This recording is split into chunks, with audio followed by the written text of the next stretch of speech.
Estamos viviendo un tiempo como nunca hemos vivido en nuestra vida, un tiempo de crisis, y es normal que estemos pensando en la iglesia, cómo podemos cuidar los unos a los otros, en la familia, lo estamos pensando. Pero por ser seguidor de Jesucristo, estamos obligados a pensar para qué momento nos tiene Dios aquí.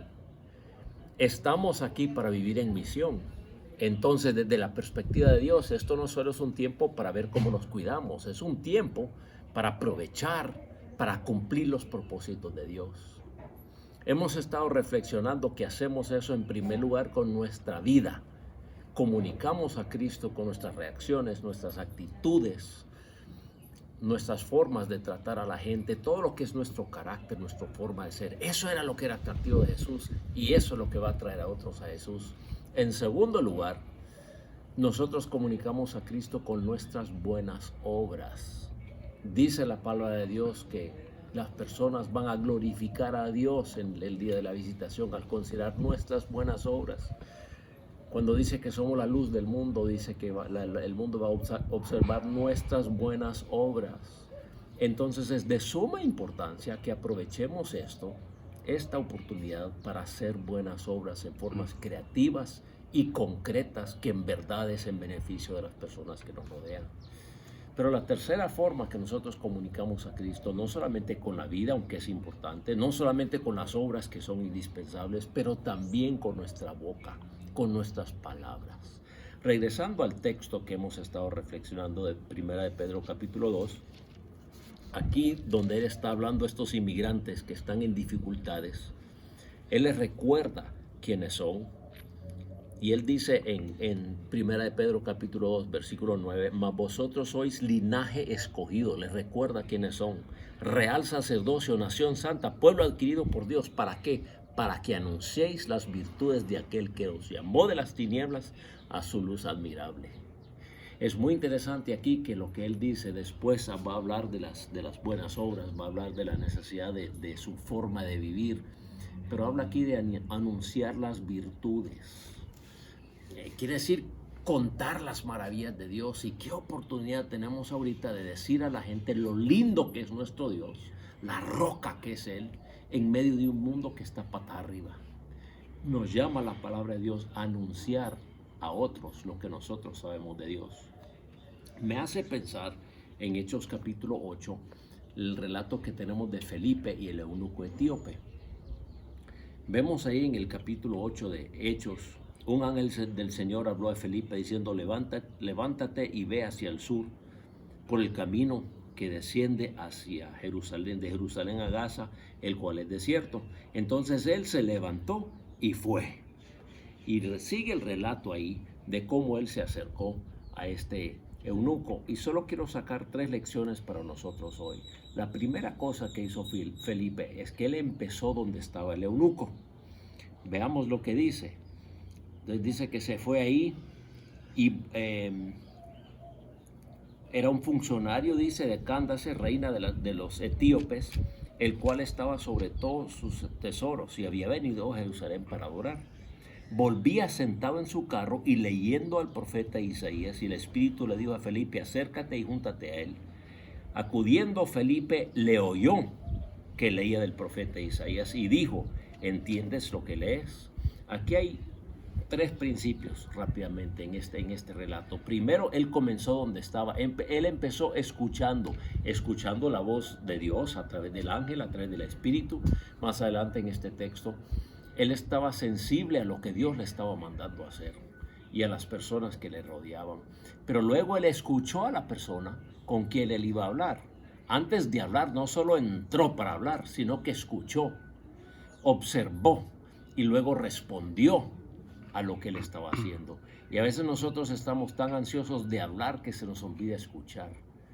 Pero el buen compartir de cualquier cosa, incluyendo la verdad de Dios, es escuchar para entender, para que lo que yo voy a decir llegue a una realidad, no a un vacío que yo ni sé dónde estoy.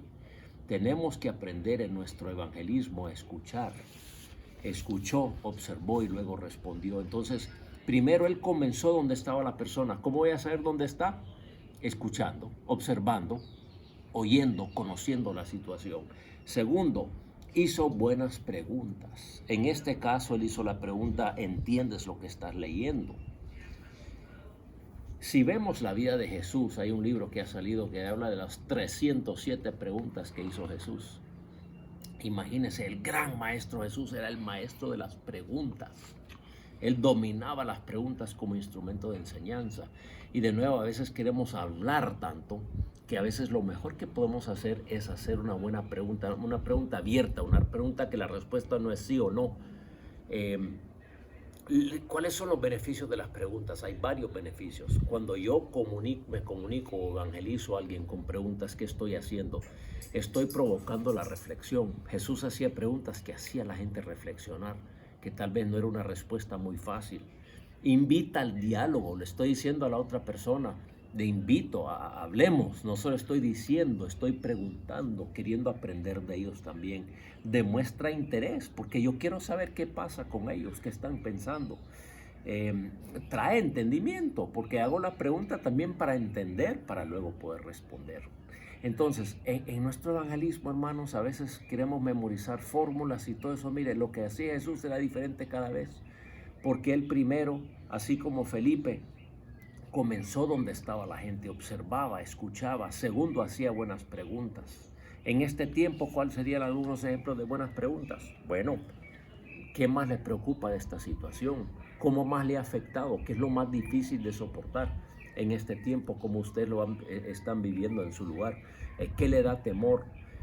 Un hermano misionero en Madrid ha tenido miles de respuestas a un artículo que le escribió con la pregunta, ¿le tienes miedo a la coronavirus?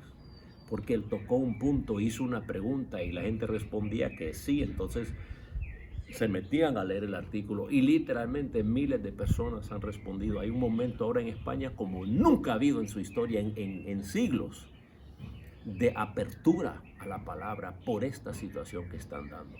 Y ahí están hermanos y hermanas listos para hablar y responder, pero primero para escuchar y para hacer preguntas, para entender dónde la persona está y entrar en un diálogo. Entonces, comenzar donde está la persona, hacer preguntas para invitar a la reflexión, para demostrar interés, para hacerle reflexionar.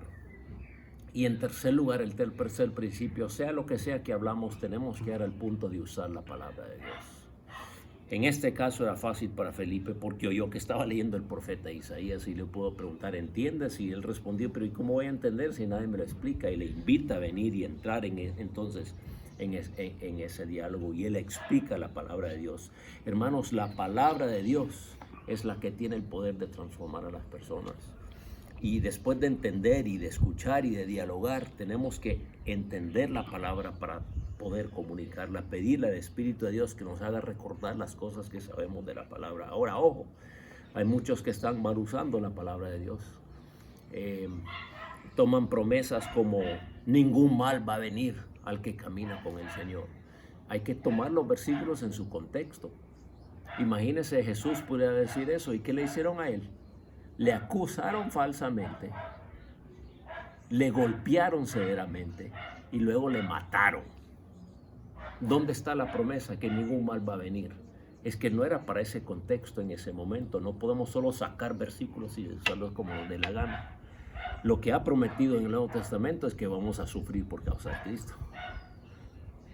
Entonces, no es que Dios no puede, lo que yo me puedo aferrar es a quién es Él. Él es mi roca, Él no cambia, Él no me va a dar algo que no puedo soportar. Hay promesas que sí valen, solo estoy diciendo tengamos cuidado y no demos promesas falsas, porque al hombre y mujer de Dios sí malas cosas pasan porque vivimos en un mundo de maldad y no tenemos ninguna garantía que no nos va a pasar. Pero tenemos toda la garantía que nuestro Dios es quien Él dice ser. Entonces, hermanos, usemos la palabra, estudiemos, preparémonos, usemos este tiempo para estudiar y profundizar más en la palabra. En fin, mis hermanos, armémonos, alistémonos y abramos nuestra boca. Tenemos un momento muy peculiar en la historia de la humanidad, donde hay mucha tensión y temor y la gente está pensando en cosas que no habían pensado antes.